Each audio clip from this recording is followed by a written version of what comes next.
अफसार साहब, एक बात कि आईनी बहरान तो जो अब तक बात हो रही है संगीन होने जा रहा है, और जिस तरह अदलिया और हमारी पार्लियामेंट आमने सामने खड़ी, जो फॉल्ट लाइंस भी नजर आ रही हैं, साथ साथ स्मूथली जुडिशरी आगे बढ़ पाएगी, खुद बैठ जाए, मामला को सॉर्टेड आउट कर लें, या वहां भी मामला तब फिर पॉइंट ऑफ नो रिटर्न की तरफ बढ़ रहे हैं? मेरा तो यही ख्याल है कि वहां पे भी मामला पॉइंट ऑफ नो रिटर्न पे बढ़ नहीं रहे बल्कि पहुंच चुके हैं, और बहुत पहले से पहुंचे हुए हैं। और इस मुल्क में जितना बहरान इस वक्त है उसकी जड़ें तो अदलिया के अपने कंडक्ट में है ना। जो 63A का उन्होंने फैसला दिया था, रीराइट किया जो आइन को, और जिसमें चीफ जस्टिस उमर अता बंदयाल साहब ने ये कहा कि पहले मेरी समझ कुछ और थी 63A की, अब मेरी समझ आके बदल गई है इस केस में। तो ये इतनी ऑब्वियसली जब आप साइड लेंगे तो बहरान तो पैदा होंगे। तो मैं तो समझता हूँ जड़ वहाँ से। उसके बाद उन्होंने परवेज़ इलाही का जो रात को इलेक्शन करवाया उनके वोटिंग का, वो भी फैसला था। ये सारे फैसले आप जहन में रखें। उसके बाद जो काजी फायद ईसा के साथ किया है इन्होंने पिछले कई सालों से, और जनरल फैज़ का उसमें जो रोल था, जनरल बाजवा का जो रोल था, तो ये बहरान तो वहाँ से शुरू हुआ है। और जहाँ तक आज के फैसले की बात आप कर रहे थे, मैंने पढ़ा है वो फैसला। मैं तो उसको पढ़ के हैरान हूँ कि मुझे तो लग रहा था जैसे मैं कोई जुडिशल मार्शल लॉ का ऑर्डर पढ़ रहा हूँ। और जुडिशल मार्शल लॉ भी 3 जजेस ने लगाया पूरी सुप्रीम कोर्ट में से। या तो होता है कि फुल बेंच बैठता, तो जाहिर है यही फैसला आता अगर फुल बेंच का, तो उसकी ऑथेंटिसिटी और होती। आप पे इतराज़ कर चुके हैं सारी पार्टीज़, आपने उसका लिहाज नहीं किया। जस्टिस एजाज साहब वो जज हैं, 2 जजेस में से एक जज हैं जिन्होंने ओरिजिनली ये सो मोटो का कहा, और वो किसी इररेलेवेंट केस में कहा, और उसके बावजूद और फिर उन्होंने रिक्यूज़ किया। जब दबाव आया और तनकीद हुई तो उन्होंने रिक्यूज़ किया अपने आप को पहले वाले बेंच में से, लेकिन इस बेंच में उनको फिर डाल दिया गया। तीसरी बात यह है कि जो फैसला आज आया है ये 3 मेंबर बेंच का है ना। 3 मेंबर बेंच जो है वो 5 मेंबर, चले फर्ज करें कि 5 मेंबर बेंच था। 7 एक व्यू ये है कि 7 मेंबर बेंच था जिसने 4-3 से फैसला दिया। दूसरा व्यू ये है कि 5 मेंबर बेंच था और 3-2 से फैसला आया। मान लेते हैं आर्गुमेंट से कि जी ये 5 मेंबर बेंच का फैसला जो था वो फाइनल था। तो 3 मेंबर बेंच आज वाला वो 5 मेंबर बेंच के फैसले को कैसे एक पैराग्राफ में भुगता सकता है? मुझे इसकी कोई कानूनी, कोई आईनी तशरीह दिखा दें, सिवाय इसके कि मैं ना मानूं, अना है मेरी पसंद नापसंद है। कभी आपने सुना है कि 5 मेंबर बेंच का फैसला सुप्रीम कोर्ट का बगैर रिव्यू के 3 मेंबर बेंच अपने एक पैराग्राफ में फारिग कर दे? ये इतना बड़ा सुकम है, इतना बड़ा इन्होंने ये क्राइसिस पैदा कर दिया एक ही बात से। और फिर जो 6 मेंबर बेंच की बात की है जैगम साहब ने, आप उस बेंच की कॉम्पोजिशन देख लें। उसमें तमाम अक्सरियत जजेस की उनकी है जिनको आउट ऑफ टर्न तरक्की देकर लाया गया, और ये सारा जनरल फैज का प्लान था, उसी के तहत इनको लाया गया उस वक्त से। और उस वक्त भी हुकूमत को जो जमहूरी लोग हैं, जो आइन के जानने वाले हैं, वो कहते थे कि इस हुकूमत को, पीडीएम की, कि आप गलत कर रहे हैं। लेकिन इन्होंने खुश करने के लिए किसी को वो उनको ले आए, एलिवेट कर दिया उन जजेस को, और वो देख लें उनके फैसले क्या आ रहे हैं। वो सब बहनों की तरह सब यस सर कर रहे हैं, मुत्तफिका फैसले आ रहे हैं। किसी और जज का ना कोई माइंड है, ना कोई अपना उन्होंने राय दी है, बस इस पे चले जाए। तो मैं तो ये समझता हूं कि आज के फैसले से मजीद बहरान गहरा होगा, और जब तक अदलिया अपने अंदर इख्तलाफात को ख़त्म नहीं करती, जो अनफॉर्चुनेटली उनको करने चाहिए थे। सियासतदानों को तो ताने देते हैं ना, खुद देख ले कितने, मैंने 1 साल का तो आपको बता दिया, 1 साल से क्या कर रही है अदलिया, उससे पहले का भी देख ले रिकॉर्ड, इतना शानदार तो नहीं है।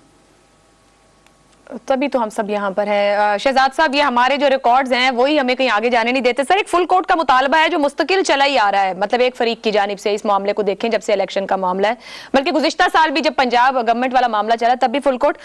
आईनी बहरान संगीन हो रहा है, क्या वजह पीछे ये फुल कोर्ट बनाना इतना मुश्किल काम है या नाकाबिल अमल मामला बनता जा रहा है, हालांकि इतने अहम मामलात हैं ये आईनी मामलात? हाँ देखिए, आईनी बहरान तो मैं इसको नहीं कहता, क्योंकि आइन तो अपनी जगह मौजूद है। ये तो अब हमारी मर्जी है कि आइन को हम फॉलो करें या ना करें। आइन में तो कोई सुकम उस तरह से नजर नहीं आता। ऐसे मसाइल जिनमें हम घिरे हुए हैं उसका हल आइन जो देता है, हम वो इस वक्त मानने के लिए तैयार नहीं है। तो बहरान आइनी नहीं है, ये बहरान जो है ये सियासी है। कि हम अपनी चॉइसेस और ऑप्शंस के अंदर वो ऑप्शन नहीं लेना चाहते जो आइन आपको तजवीज़ कर रहा है। दूसरी बात, जब आपके सियासी मसाइल हों और उस सियासत के प्लेटफॉर्म से उठ के आप इसको किसी कानूनी और आइनी प्लेटफॉर्म के आगे ले जाएंगे, तो वो जो इदारा होगा जो कानूनी और आइनी होगा वो उसको कानून और आइन की शक्ल में ही आपको उसका जवाब देगा, कानून और आइन के हिसाब से ही उसका जवाब देगा। तो इसलिए हैरान परेशान होने की जरूरत नहीं है। बारहा मेरे ख्याल में चीफ जस्टिस साहब ने यह कहा कि वक्त है, अगर आप लोग आपस में बातचीत शुरू कर दें तो हम इसको कहते हैं काफी देर तक हम इसको पेंडिंग पे छोड़ देते हैं, इसको हम आगे समाअत नहीं करेंगे इस फैसले की। वक्त गुजर गया, मेरे ख्याल में कल के दिन में या आज फैसला हुआ था, आज भी कहा कि बदकिस्मती से इसके ऊपर कोई किसी किस्म की प्रोग्रेस नहीं हुई जिसके अंदर के ये आपस में सियासी कुव्वतें बैठ के बातचीत करती।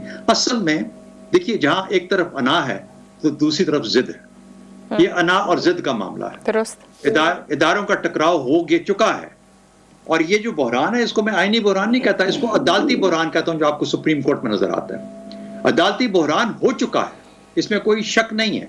इस वक्त अगर आपको एक फुल बेंच चाहिए या किसी को 5 मेंबर बेंच चाहिए, किसी को 4, तो ये तमाम अदालती बहरान की मुख्तलिफ शक्लें हैं जो हमारे सामने आ रही हैं। ये अदालती बहरान शायद सितंबर में जाके रिजॉल्व हो जाएगा। अब से लेकर सितंबर तक हमें इसी किस्म के अदालती बहरान के साथ गुजारा करना पड़ेगा, उन्हीं कवानीन और उन्हीं असूलों के तहत जो कि आइन और कानून की रूह से सुप्रीम कोर्ट को या चीफ जस्टिस को या उसके बाकी जज साहबान को। चले शहजाद साहब, आपको ये बहरान तो रिजॉल्व होता नजर आ रहा है, क्या सियासी बहरान भी रिजॉल्व हो सकता है किसी सूरत? 14 को इंतखाबात की तारीख दे दी गई है, मामलात आगे बढ़ जाएंगे इंतखाबात और उसके बाद के नताइज को पॉजिटिवली लेते हुए। देखिए, इसकी जिम्मेदारी किस पे पड़ती है? मैंने कहा ना, एक तरफ अना है, अगर हम कहें कि अना है और शायद अना है, दूसरी तरफ जिद है। इस वक्त जिम्मेदारी किसकी है? कौन तारीख में कौन पूछेगा सवाल इस वक्त खड़ा होके? ये असल में ये जो आपकी हुकूमत है ना, अगर ये कमजोर हुकूमत है। कमजोर इसलिए है क्योंकि ये जिस जगह से उठती है, जहां से जन्म लेती है, वो आपका ऐवान है। वो ऐवान ही मुकम्मल नहीं है, उसके मेंबरान ही मुकम्मल नहीं है। वो आपका हाउस जो पार्लियामेंट है, पार्लियामेंट ही अपनी शक्ल में मुकम्मल, अगर पार्लियामेंट मुकम्मल होती, उसकी फाउंडेशन मजबूत होती, वो अपनी जगह पे खड़ी होती 342 मेंबर्स के साथ, तो आज इस हुकूमत को भी आप एक स्ट्रॉन्ग सकते हैं, regardless vote of no confidence ले, वो बिल्कुल एक आईनी तरीके से आई है, इसमें कोई शक नहीं। लेकिन क्यों कमजोर है, क्यों इखलाकी फुकदान है, क्यों एक सियासी तौर पर कमजोर विकेट पे है, क्यों उसकी बात नहीं मानी जा रही? एक तो वो आईनी खिलाफ वर्जी कर रही है और दूसरे उसकी अपनी बुनियाद जो है वो बहुत कमजोर चीजों के ऊपर है। आज हम जनरल फैज या जनरल बाजवा को एक चीज का जिम्मेदार ठहराते हैं, लेकिन हमें यह भी देख लेना चाहिए कि जो 9 अप्रैल पिछले साल हुआ उसके अंदर क्या क्या मामलात हुए, चाहे जिसकी तरफ से भी हुए।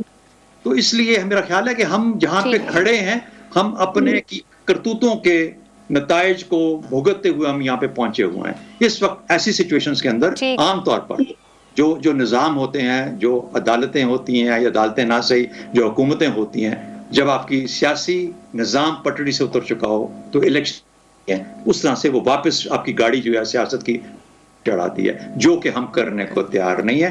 और पाकिस्तान का हल सिर्फ एक है कि आप इलेक्शंस करवाएं और इलेक्शन करा के इस गाड़ी को वापस पटड़ी पे चढ़ाएं, फिर देखा जाएगा आगे जाके क्या होता है, कौन फेल करता है, कौन सक्सीड करता है।